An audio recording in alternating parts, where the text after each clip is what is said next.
Hi everyone, આજે તો આપણે મસ્ત પંચ્યુએશન શીખવાનું છે. આપણું લેસન નંબર કેટલા છે? 20. 20 લેસન નેમ શું છે? પંચ્યુએશન. પંચ્યુએશન એટલે શું થાય છે? વિરામ ચિહ્નો. આપણે અલ્પ વિરામ, પૂર્ણ વિરામ, ઉદ્ગાર ચિહ્ન આ બધું મૂકીએ છીએ ને, એને આપણે ઇંગ્લિશમાં શું કહીએ છીએ? પંચ્યુએશન. પંચ્યુએશન એટલે વિરામ ચિહ્નો. First of all date, name અને રોલ નંબર લખીએ.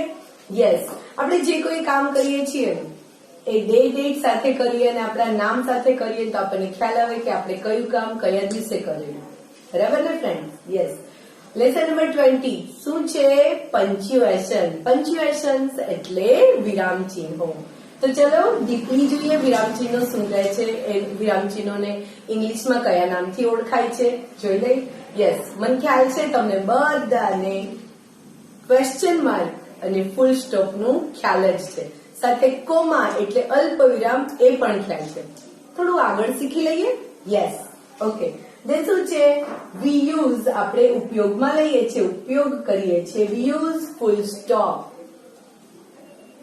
સેન્ટેન્સમાં પાછળ કરીએ છીએ ને. Yes, at the end of most sentences એટલે મોટા ભાગના વાક્યોની પાછળ આપણે શેનો ઉપયોગ કરીએ છીએ? ફૂલ સ્ટોપ નો, પૂર્ણ વિરામ.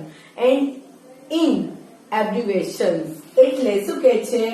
સંક્ષિપ્ત નામ હોય ત્યાં પણ આપણે મોટા ભાગે વાક્યના અંતે અને સંક્ષિપ્ત નામમાં ફૂલ સ્ટોપ લાગે છે.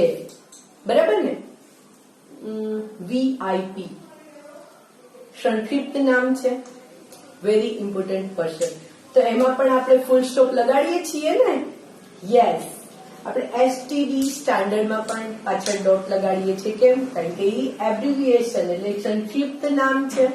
યસ, તો સંક્ષિપ્ત નામ એટલે ટૂંકા નામ હોય અથવા મોટા ભાગના વાક્યના અંતે શું લગાડીએ છીએ?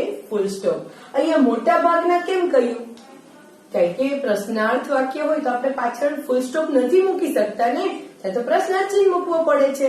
એટલે આપણને અહીંયા શું કીધું છે કે મોટા ભાગે વાક્યના અંતે, મોટા ભાગે વાક્યના અંતે અને સંક્ષિપ્ત નામમાં ફૂલ સ્ટોપ લાગે છે.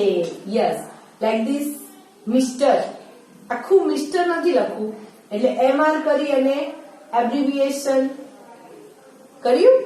યસ, એટલે ફૂલ સ્ટોપ મૂક્યો. Mister Mehta is in the SM. Short form છે, ટૂંકું નામ છે. SM એટલે આખું નામ હશે, પણ અહીંયા તો SM હોસ્પિટલ જ કીધું એટલે આ ટૂંકું નામ છે. એટલે ટૂંકા નામમાં પણ વચ્ચે વચ્ચે ક્યાં બધે શું લાગે છે? ફૂલ સ્ટોપ આપણો લાગે છે. અને વાક્યના અંતે વિધાન વાક્ય હોય છે તો વાક્યના અંતે ફૂલ સ્ટોપ લાગે જ છે. બરાબર ને? Then we use question mark. Yes, now question mark એટલે આપણો પ્રશ્નાર્થ ચિહ્ન. At the end of questions એટલે પ્રશ્નના અંતે પ્રશ્નાર્થ ચિહ્ન આવે છે. બરાબર ને? Where is Mr. Mehta? Where એટલે ક્યાં, is એટલે છે. Mr. Mehta, Mr. Mehta ક્યાં છે? Question mark. Why? Because it's question sentence. પ્રશ્નાર્થ વાક્ય છે એટલે પ્રશ્નાર્થ વાક્યની અંતે ક્વેશ્ચન માર્ક આવે છે. We use commas એટલે કે અલ્પવિરામ. અલ્પવિરામ ક્યાં કરીએ? To separate. separate એટલે અલગ કરવા, વિભાજન કરવા. Words એટલે શબ્દો. In a list આખું એક લિસ્ટ હોય જેમાં ઘણા બધા શબ્દો હોય છે તો એને સેપરેટ એટલે અલગ કરવા માટે આપણે કોનો ઉપયોગ કરીએ છીએ? કોમાસ એટલે અલ્પવિરામનો ઉપયોગ કરીએ છીએ. કોમા શબ્દને અલગ કરવા લાગે છે તે છેલ્લા બે શબ્દોની પછી લાગતું નથી. માનો કે આપણે કે મેં આજે ચોકલેટ, આઈસ્ક્રીમ અને કેન્ડી લીધી એટલે કેન્ડી અને આઈસ્ક્રીમની વચ્ચે કોમા આવ્યો નહીં. કેમ? કારણ કે છેલ્લા બે શબ્દો હોય છે ને, છેલ્લા બે શબ્દની પછી લાગતું નથી. કેમ? પછી આપણે અનેથી જોડી દઈએ ને. યસ, એટલે જ છેલ્લા બે શબ્દની પાછળ કોમા લાગતું નથી. બરાબર ને? હવે આગળ જોઈએ તો શું કહે છે? Yes, we had ice cream, cake and chips.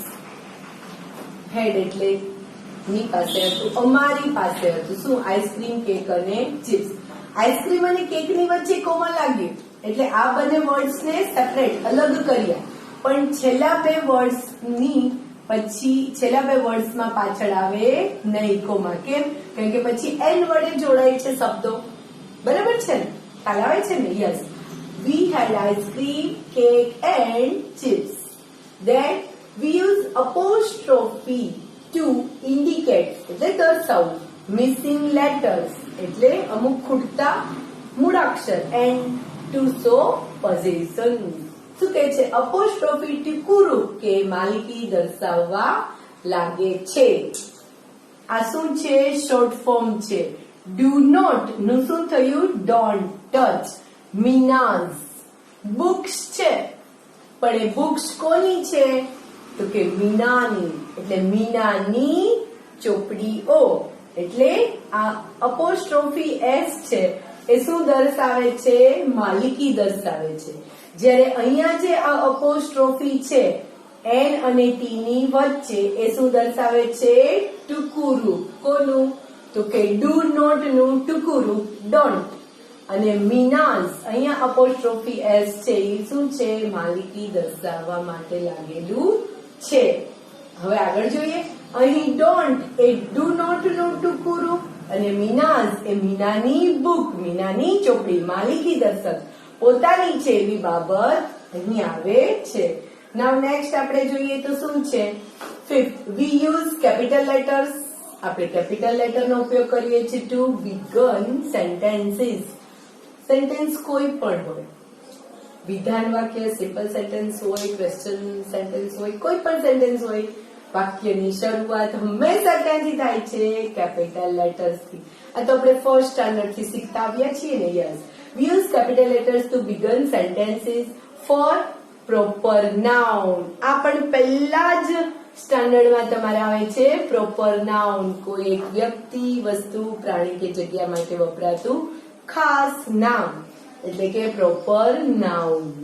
એ પણ હંમેશા કેપિટલ લેટર થી શરૂ થાય છે. એન્ડ ફોર ધ લેટર્સ એટલે આ રીતે આઈ શું કે છે? And for the letters I by itself. એટલે જ્યાં I આવે છે, I એટલે હું. I વાક્યની શરૂઆતમાં હોય, વચ્ચે હોય, છેલ્લે હોય, ક્યાંય પણ હોય. I હંમેશા કેવો આવે છે? કેપિટલ જ આવે છે. હું નો I હંમેશા કેપિટલ, તેની સાથે વાક્ય અને પ્રોપર નાઉન્સ હંમેશા કેપિટલ લેટર થી શરૂ થાય છે. ખ્યાલ આવે છે? You and I. અહીંયા યુ નો વાય કેપિટલ થયું એ તો ખ્યાલ આવે છે કે વાક્યની શરૂઆત હંમેશા કેપિટલ લેટર થી થાય. પણ અહીંયા આઈ કેમ કેપિટલ આવ્યો? કેમ કે આઈ કોઈ પણ જગ્યાએ હોય હંમેશા કેપિટલ આવે છે. ક્યારે? આઈ એટલે હું, આઈ આવે છે ત્યારે. You and I will go together two doctor. Doctor એક ટૂંકું રૂપ આવી ગયું ને, એબ્રિવિએશન છે એટલે એને પણ ફૂલ સ્ટોપ લાગ્યું. મહેતા, મહેતા એક પ્રોપર નાઉન છે એટલે એમ કેપિટલ આવ્યો. અને ક્લિનિક છે, પણ ક્લિનિક કોની છે? તો કે મહેતા, ડોક્ટર મહેતાની. મહેતાની મીન્સ ડોક્ટર મહેતાઝ. ખ્યાલ આવે છે ને? અહીંયા માલિકી દર્શક માટે અપોસ્ટ્રોફી એસ વપરાય છે અને વાક્યની અંતે શું લાગે છે? Full stop. દેન હવે તમને ખ્યાલ આવી ગયો કે full stop, question mark, comma, apostrophe અને કેપિટલ લેટર્સ ક્યાં કેવી રીતે લખાય છે. એક્સરસાઇઝ જોઈએ friends. Let's go ahead. Exercise A, using proper punctuation marks and capital letters. તમારે શેનો ઉપયોગ કરવાનો છે? યોગ્ય વિરામ ચિહ્નો અને કેપિટલ લેટર્સ નો ઉપયોગ કરીને વાક્ય ફરીથી લખવાનું છે. which અહીંયા W કેપિટલ આવશે. યસ. why? કેમ? કેમ કે W છે એ વાક્યની શરૂઆતનો પહેલો લેટર છે એટલે W કેપિટલ થઈ ગયો. જોયું? અહીંયા H ની લાઈન ઉપર છે અને H ની લાઈન સમાંતર છે, મીન્સ આ W સ્મોલ છે અને આ W કેપિટલ છે. which નો W કેપિટલ થઈ ગયો. is આ શું છે? યસ. એબ્રિવિએશન છે, શોર્ટ ફોર્મ છે એટલે શું આવશે? Full stop. અને મહેતાનો એમ તો કેપિટલ જ છે, અને મહેતા બહુવચન નથી, અહીંયા શું આવશે? અપોસ્ટ્રોફી. એસ આપેલો છે પણ અપોસ્ટ્રોફી આપણે કરવાનો છે. કારમાં સી કેપિટલ આવશે નહીં, બરાબર ને? અને પાછળ કેમ ક્વેશ્ચન માર્ક આવ્યો? વિચ, કઈ, પ્રશ્ન પૂછાણો છે ને, એટલે શું આવે છે? Question mark. દેન આગળ જોઈએ. યસ, આગળ જોઈએ તો શું છે? માય. માય વાક્યની શરૂઆતમાં છે તો કે યસ, તો એમ કેવો આવશે? Capital. My mother and I કેવો આવે? Capital. So a zebra and alligator and hippopotamus rhinoceros at the Kamla Nehru zoo. અહીંયા મેં અને મારા મમ્મીએ શું જોયું? તો કે ઝીબ્રા, પછી એલિગેટર, એલિગેટર એટલે મગર, એલિગેટર ને ઝીબ્રા બંને વર્ડ ને સેપરેટ કરવા માટે શું લાગે છે? કોમા. દેન એલિગેટર અ હિપોપોટેમસ, આ બંને વર્ડ ને અલગ કરવા, સેપરેટ કરવા માટે શું લાગે છે? Yes, comma. Then hippopotamus and rhinoceros એ બંને વર્ડ્સ ને સેપરેટ કરવા માટે શું લગાડવું પડશે? Apostrophe. Yes, at the Kamla, Kamla Nehru zoo. કમલાનો કે કેમ કેપિટલ થઈ ગયો? કેમ કે કોઈ એક પ્રોપર જગ્યા છે એનું નામ છે, બરાબર ને? એક પ્રાણી સંગ્રહાલયનું નામ છે, એટલે કમલાનો કે અને નહેરુનો એન કેપિટલ થઈ જાય છે અને વાક્યના અંતે ફૂલ સ્ટોપ લાગે છે. ખ્યાલ આવ્યો? ઓકે. નાઉ થર્ડ આપણે જોઈએ તો થર્ડમાં શું કીધું છે? તો કે નોર્થ ઈસ્ટ એટલે ઈશાન ખૂણો, સાઉથ ઈસ્ટ એટલે અગ્નિ ખૂણો, સાઉથ વેસ્ટ એટલે નૈઋત્ય, નોર્થ વેસ્ટ એટલે વાયવ્ય. Are four angle. એટલે આ 4 ખૂણા છે. તો ખૂણા આપ્યા છે તો ખૂણાને આપણે શું કરવું પડે? અલગ કરવા પડે ને? યસ. તો અહીંયા આપણે જોઈએ તો નોર્થ ઈસ્ટ કોમા, જે કોમા હોય ને ત્યાં જરાક અલ્પ વિરામ. કોમા એટલે અલ્પ વિરામ, એટલે અલ્પ એટલે થોડોક વિરામ લેવાનો. સીધું નોર્થ ઈસ્ટ, સાઉથ ઈસ્ટ એમ. North east, south east, south west, north west are four angle. પણ અહીંયા આપણે જોઈએ તો આ લાસ્ટ બે ની વચ્ચે અપોસ્ટ્રોફી આવશે નહીં. અહીંયા શું આવશે? એન. શું આવશે? North east, north east, south east, south west and north west are four angle. Same as અહીંયા આપણે જોઈએ તો લાસ્ટ બે વર્ડ છે એની અહીંયા કોમા આવશે ને અહીંયા શું આવશે? And. Rhinoceros at the Kamla Nehru zoo. બરાબર ને? અને અહીંયા જોઈએ તો આઈ અને એમ છે એટલે કોઈ એક શોર્ટ ફોર્મ છે ને? યસ. સો આઈ એમ એનું શોર્ટ ફોર્મ છે એટલે અપોસ્ટ્રોફી લાગ્યો અને આઈ તો હંમેશા કેપિટલ જ હોય છે. Yes, I am sorry that mister નો એમ કેવો આવે? કેપિટલ. અને મિસ્ટર એબ્રિવિએશન એટલે શોર્ટ ફોર્મ છે એટલે ફૂલ સ્ટોપ. પટેલ, પટેલ એક કોઈ ખાસ મિસ્ટર માણસનું નામ છે એટલે મિસ્ટર પટેલ, તો પટેલનો પી કેપિટલ. કુડન્ટ, કુડ નોટ નું શોર્ટ ફોર્મ છે કુડન્ટ, એટલે અહીંયા અપોસ્ટ્રોફી એન અને ટી ની વચ્ચે અપોસ્ટ્રોફી લાગશે તો કે યસ. કમ વિથ યુ એટલે આ એક વિધાન વાક્ય છે એટલે પાછળ શું લાગશે? Full stop. દેન અહીંયા જોઈએ તો વેર ઇઝ તાજમહલ. વેર એટલે ક્યાં, એટલે આ શું છે? સેન્ટેન્સ.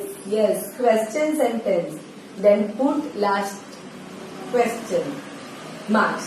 વેર ઇઝ, વેર નો ડબલ્યુ કેપિટલ, પછી તાજ નો ટી અને મહલ નો M capital. Where is Taj Mahal, Taj Mahal ક્યાં છે? Question mark. તો ખ્યાલ આવી ગયો? આપણે ક્યાં અપોસ્ટ્રોફી મૂકીએ છીએ, ક્યાં કોમા મૂકીએ છીએ, ક્યાં આગળ આપણે કેપિટલ લેટર્સ કરીએ છીએ, ક્યાં ફૂલ સ્ટોપ, ક્યાં ક્વેશ્ચન માર્ક. તો આ બધા જ પંચ્યુએશન હવે તમને હંમેશા માટે યાદ રહી જશે ને? હા, યાદ તો રહી જશે અત્યાર માટે, પણ આજુબાજુમાં તમે વાતચીતમાં કોઈ પણ થિંકિંગમાં જો આ વસ્તુને તમે નહીં ઇન્ડિકેટ કરો તો તમને યાદ રહેશે નહીં. એટલે હંમેશા આ પંચ્યુએશન નો મહાવરો કરવાનો. Okay friends, thank you.